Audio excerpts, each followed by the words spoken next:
Helga Rödd Hallgrímsdóttir. Helga, þið fengu loksins leik daginn.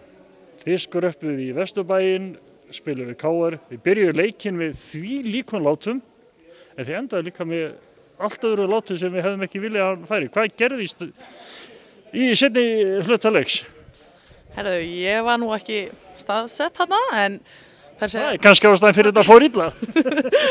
En þær segja bara, þær hafi einfallega bara verið svolítið þreyttar og það hefði ekki komið sig nógu gott spilaform eftir hvað marga daga pásu, ég man ekki síðan hvenær þið spiluð síðast. En við ættum nú að vera að koma sér gott spilaform núna sem við hefum eftir nóg á leikjum og stuttum tíma, þannig að við erum bara svít í lófana og sína hvað okkur býr. Þetta náttúrulega eins og búið að koma fram í viðtölum þetta ekki fólki bjóðandi að hafa þetta. Við vorum að rekna út daginn að þegar næst fyrir heimileikur hafa verið 69 dagar liðnir frá síðasta heimileik. Þetta á ekki að þekkjast. Nei, þetta er eiginlega bara fáránlegt og það er svo allt og auðvelt að fresta leikjum en það eigum við 13 leiki eftir á 1,5 mánuði eða eitthvað og búin að spila 7 núna síðan í október. Þetta er mjög skrítið en við verðum bara að taka þessu og stíga upp til þess að komast aðeins lengra upp töfluna. Helga, næsta verkefni, það er nú ekkert smá verkefni. Það er Skallagrímur, það er tróna á toppnum í deildinni með 12 sigra, það er ekki tap hennum einasta leik í vetur. Þannig að þið megið nú aldeilis taka á hlutunum þá.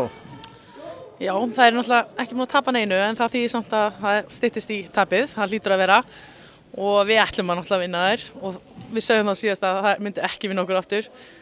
Það er náttúrulega með mjög gott lið, þannig að við þurfum alveg að gefa okkur allar fram í þetta. En ég trú alveg að við getum það. Við þurfum bara gjöra svolítið að spila saman sem lið og berjast fyrir hvert bolta, þá getum við þetta. Helga, já, fyrst og nefnum það að þegar að Skallagrímur kom hér í síðuskóla haust, þá var það alveg rosalegu leikur og dotti hvorum meginn sem var. Já, leikinn okkar hafa verið þannig. Við höfum spilað vel á móti þeim, þannig að við eigum alveg í þær, sko, við getum alveg unnið þær. Við þurfum bara að sýna og klára þetta. Þannig að sýna okkar sterkustu lið. Við erum alveg með gott lið. Hver telur þú að lykillinn að því að ná góðum úrslitum móti Skallagrími? Hvað er það sem þið þurfum að leggja áherslu á? Það er náttúrulega bara það er berja sig hvert bolta bara og ekki gefast upp þó að komast eitthvað fram yfir og náttúrulega stoppa þessar Guðrúnu og Sólrúnu og Kanan og þá erum við góðar. Þetta er alveg hægt á góðum degi.